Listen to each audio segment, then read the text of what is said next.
Dear students, in the next class we are going to discuss about the architecture of distributed systems.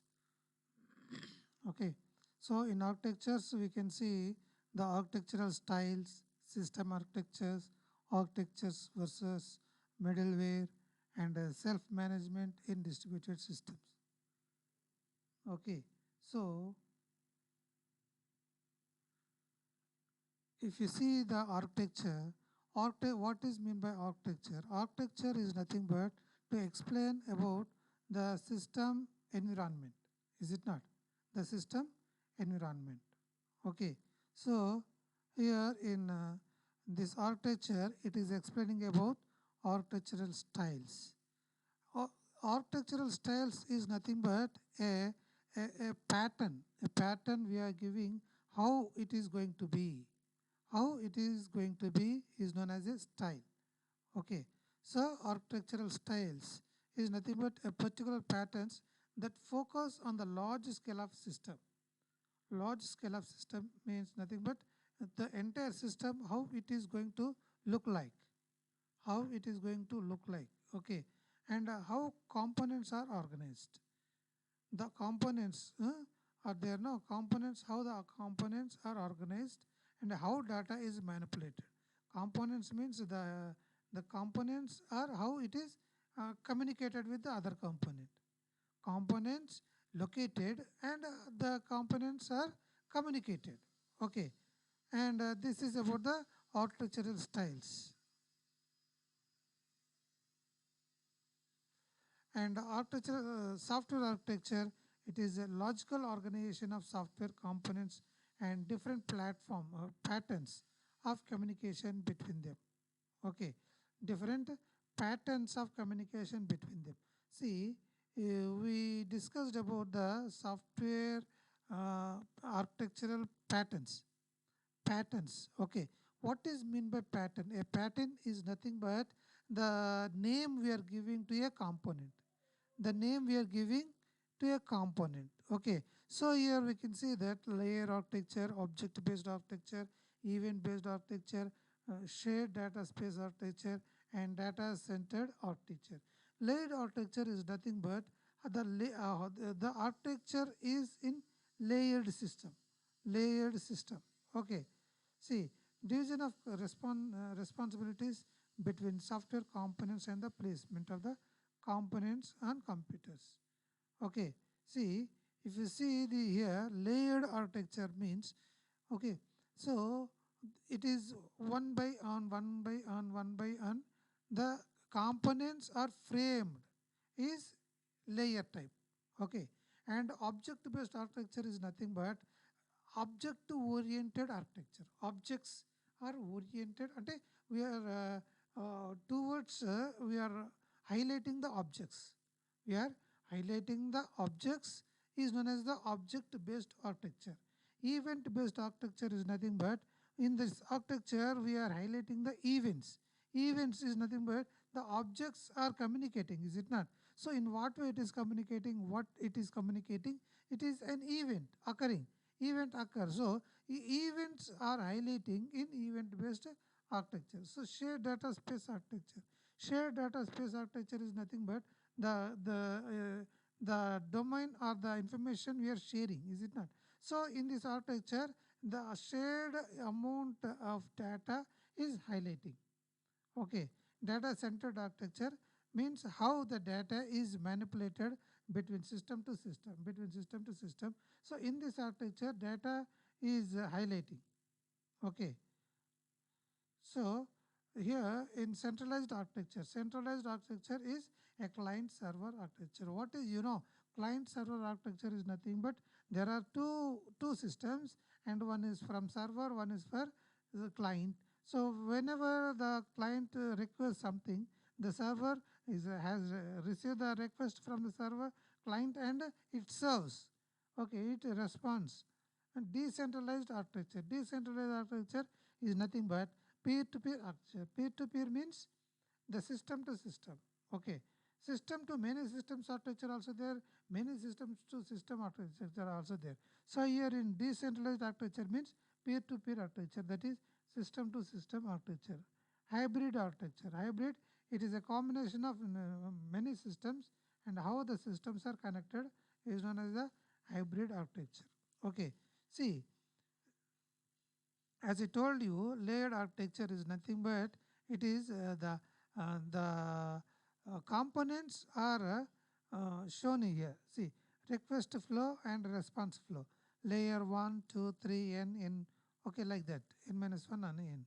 So, number of layers are formed, and it is explaining. Each layer uses the services provided by the layer below to implement new services provided to the layer above. The new component which is happening is the next of the previous one. Okay.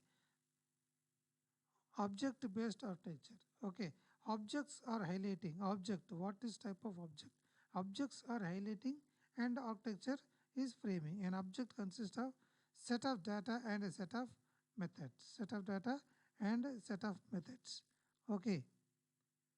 Software event based architecture. Event based architecture is, as I told you, it is highlighting the events. Okay, it is communicating what is happening in the communication. Okay, so here see, two components are there, and event is communicating event bus through event bus. Okay, and it is giving the request and it is receiving something by using the component, right? So event-based architecture is also explained decoupled in space and coupled in time. Decoupled in space is communicating components need not explicitly refer to each other. Okay. Coupled in time. Communicating components must execute at the same time. Coupled at the same time. Okay. And we can see the examples also, multicasting and broadcasting, where user sends a message to multiple receivers without specifying exactly one receiver. Is it not? Without specifying one receiver, user is sends a message to number of persons. Okay. Data centered architecture. As I told you, okay, the data is centered. It is, see, in the diagram we can see that two components. Two components, for example, we can see data is delivered from person to person. From person to person, shared persistent data space. Is it not? Data is sending and receiving from component 1 to component 2. Okay. Data centered architecture, process communicate through a common repository. Process communicate through a common repository, and publishers post data items to shared data space. Okay. Subscribers read data items on their interest. Okay. So here it is explained with three protocols. Three protocols are needed.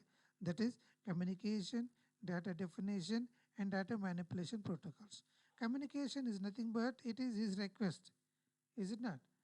Try to getting a point. Communication is nothing but it is his request and data definition.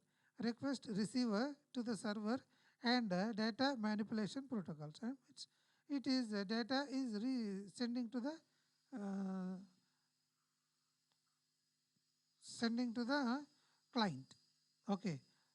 Example also we can see a wealth of networked applications, web-based distributed systems. We are requesting and receiving a response. Okay.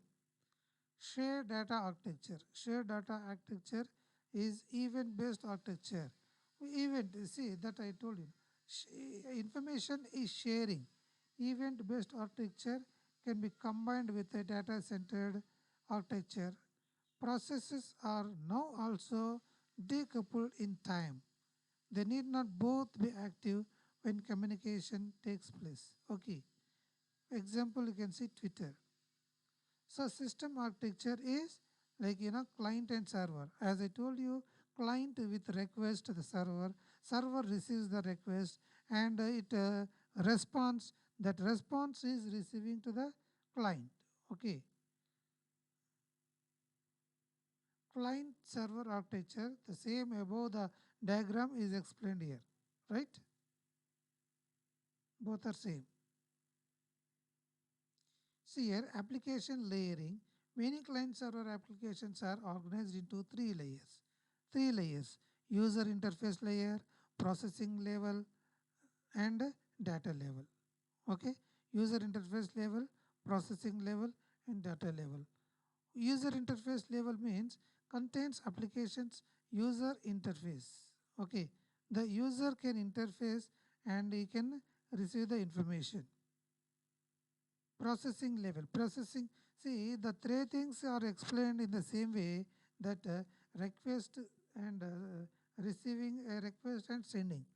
Okay, processing level contains the core functionality of the application. Data level contains the database or file system that a client wants to manipulate through the application. He wants the means he wants the response. He sends some updation, and for that he want to know the response from the server. Okay. See, example also we can see a decision support financial system for a stock brokerage. Okay, a typical desktop package. He wants to know the response of the server. Search engine example. Okay, you know what is meant by search engine? Search engine is nothing but we by giving a particular word to the system, and we will get the related the information. Simple user interface, typing a string of keywords presenting with a list of titles of web pages. As I told you, by giving some words, okay, we will get the related information. The information retrieval part is typically placed at the processing level. Processing level. From processing level, it will be displayed related to the words that you have asked. Okay, a program that transforms the user's keywords into one or more database queries.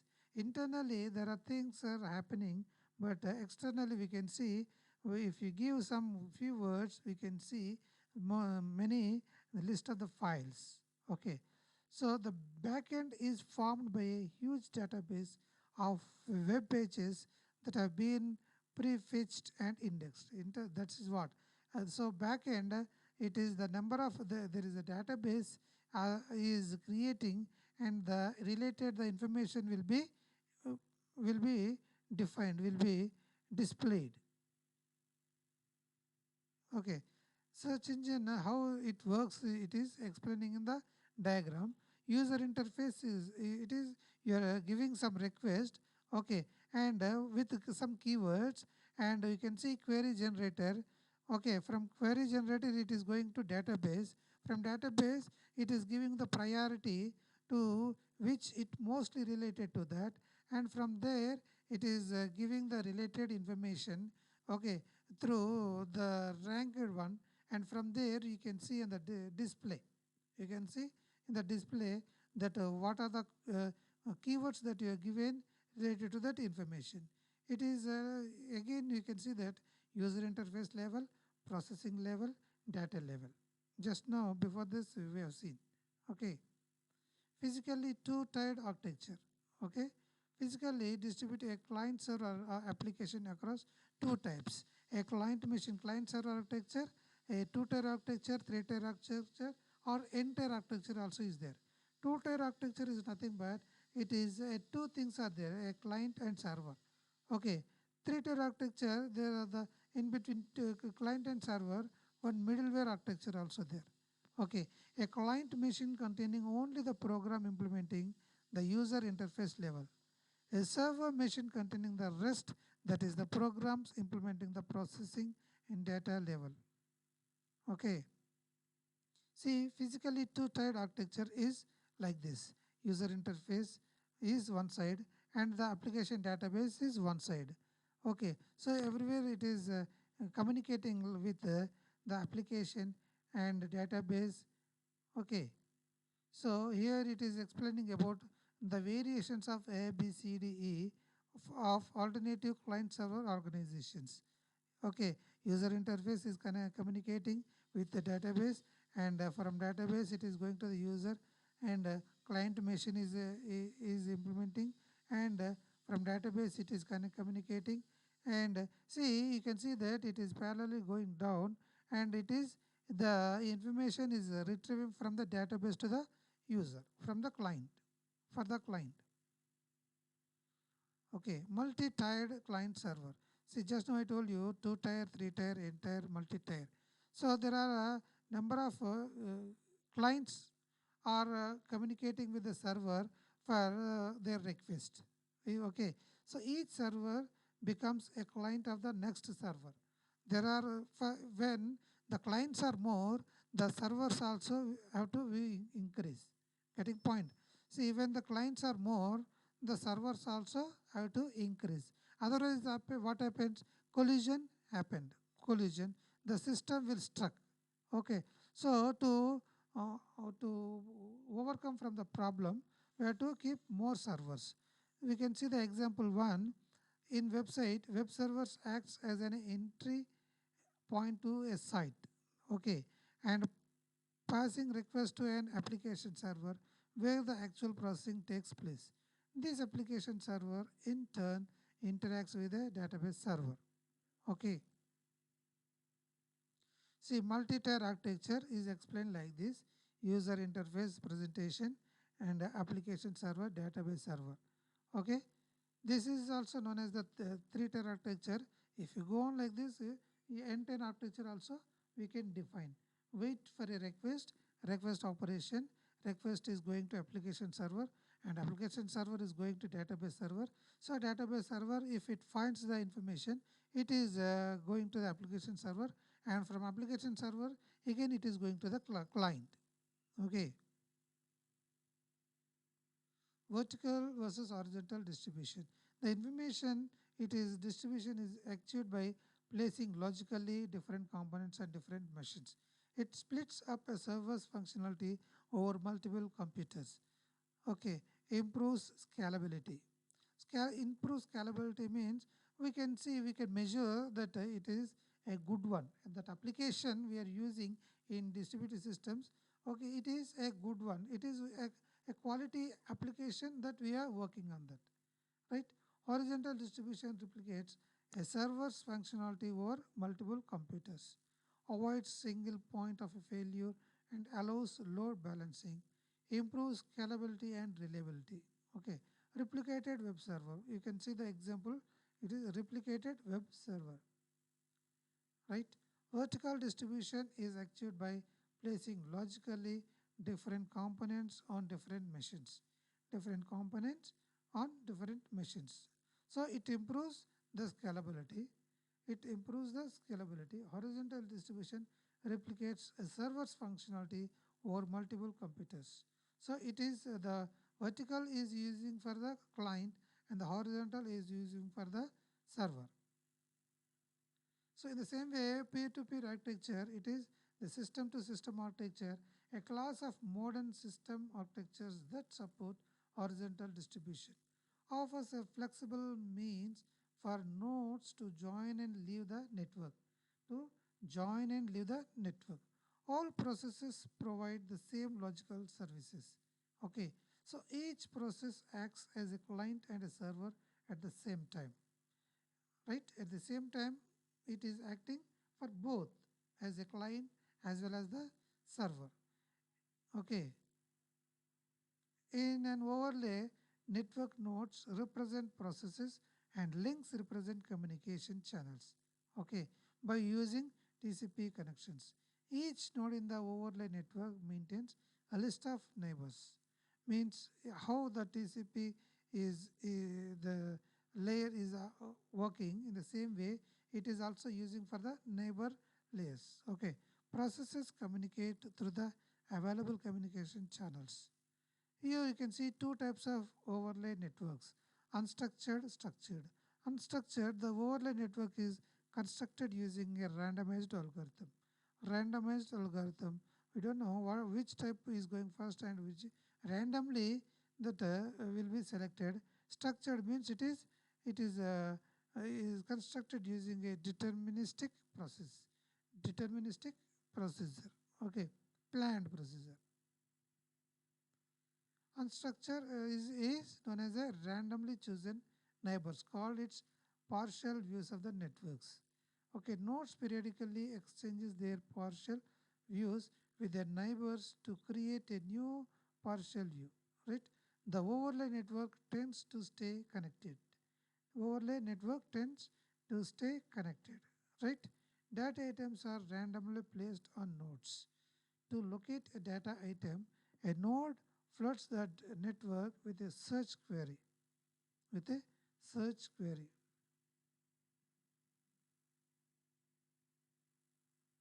See, nodes work together to implement a distributed hash table. Nodes work together with the distributed hash table. You can see the mapping of data items onto nodes on code. On code. See, if you see that 8, 9, 10, 11, 12, okay, so it is with the 12 is associated data keys with 8, 9, 10, 11, and it is moving to the randomly going towards the hash table, going to the hash table like 13, 14, and 14 increasing, and it is going again and actual nodes, and it is repeated like this. Okay, this is the mapping of data items into nodes on code. Nodes on code. Okay, if data item key is mapped to the node with the smallest identifier, so which is not equal to id, so denoted as success. Okay, to look up an data item, the system provides an operation lookup that will return the network address of success. That is key element. When a node wants to join the system, see, generate a random identifier, do a lookup on ID to get the network address of success ID, and contact success ID and its predecessor, insert itself in the ring.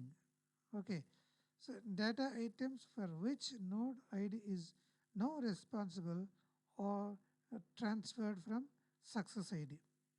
Okay, when node ID wants to leave the system, inform its predecessor and successor.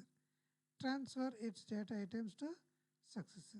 Okay, the key item it is here we considered it is 12 with related keys, and it is moving forward and it is searching for the particular successor ID. Okay, addressed problems. Load balance. Distributed hash function spreading keys evenly over nodes. Okay, decentralization. Code is fully distributed. Code is fully distributed, and no node more important than other. Improves robustness. To simplify the robustness, no node more important than other. And scalability, logarithmic growth of lookup cost with the number of nodes in network. Even very large systems are also feasible. Even very large systems are also feasible, manageable. Okay, so we can identify which is the feasible to our system, right? Availability. Code automatically adjusts its internal tables to ensure that the node responsible for a key can always be found. A key can always be found, right? Hybrid architecture combines client-server architecture and P2P architecture. Okay, it combines the client-server architecture and at the same time P2P peer-to-peer architecture. Examples also we can see super peer networks, collaborative distributed systems, edge server systems. Super peer networks is nothing but a few super keys from a peer-to-peer network. Regular peers are clients of super peers. Okay, regularly our request is as a super peers. Locating data items can be made more efficient by using super peers. Locating data items can be made more efficient by using super keys. A super peer maintains an index of its client's data items, right? Clients submit queries to their Super pairs. Super pairs. Obviously, clients will send a request to the, the server, that is super pairs. A super pair should be long lived, have high bandwidth, storage and processing capacity. So it will have the storage capacity and processing capacity, and it is also will be long lived. Okay. So Casa and Skype also we can see the examples. In the same way, collaborative distributed systems, a hybrid distributed model that is based on mutual collaboration of various systems. We can see the examples of BitTorrent. BitTorrent is a peer-to-peer file downloading system. It allows download of various chunks of a file from other users until the entire file is downloaded. Until the entire file is downloaded. Global. Global, a collaborative content distribution network. It allows replication of web pages by various web servers. Okay, the same way, BitTorrent. BitTorrent enables fast downloading of large files through P2P file downloads. Okay, a node downloads chunks of a file from many other nodes, and client-server architecture is used for the initial setup of the network. Initially, it will be client-server, and afterward will be BitTorrent architecture. Tracker keeps track of which active nodes have which chunks of a file. There is one tracker per file and enforce collaboration by penalizing selfish nodes. If PC's queue downloads more than uploads, reduce rate of sending to queue. If it is going fast, so the rate of downloading will be slow. Okay, so we can see the architecture of BitTorrent. Information needed to download a specific file to a specific file from client node. Okay, he is asking, he is requesting to the web server a BitTorrent web page. Okay, from web server it is going to the file server with the request reference to file server to torrent file and a reference to the tracker. Okay, and list of nodes storing F. Okay, so it is here it is tracking, and that information we are it is going to the different nodes, node 1 2 3 4, and the information we are retrieving, and it is receiving to the client node, receiving to the client node. Okay, global components of collaborative content distribution network. Okay, replication of web pages by various users. A component that can redirect client requests to other servers. A component for analyzing access patterns. A component for managing the replication of web pages. A centralized component in the form of its broker responsible for registering servers and making these servers known to others. Okay, so if you see the benefits of global, good if your server goes down, your server is your server is in a busy schedule also we can use it, and good if too much traffic that your server cannot handle or server gets too slow, is it not? If it is busy or slow or traffic much also will be used. And better geographic diversity, it is used for better geographic diversity. End users voluntarily provide enhanced web servers that are capable of collaborating in the replication of web pages. Okay, the same way edge server is used with like this. Okay, client and server, and by using ISP architecture, edge server, okay, and a content provider and a core internet enterprise network. Okay, you can see here client to the request, client from the request and to the server, and content provider. Okay, there are the third party content providers. So from the client to the server through the third party content provider. Okay, and it is going to the enterprise network, and through the ISP we can receive the according to the request, you can receive the information, right? Edge server systems deployed in the internet where servers are at the edge of the network, that is fast entry to network. Okay, and example also you can see as provided by an internet server provider. The edge server's main purpose is to serve content as an origin server. An origin server after applying filtering and transcoding functions. This server can use other edge servers for replicating web pages. Okay, this is about the architecture of the distributed systems. Okay, and architectures or styles architecture system. Okay, so with this we'll close the class and we'll see in the next class.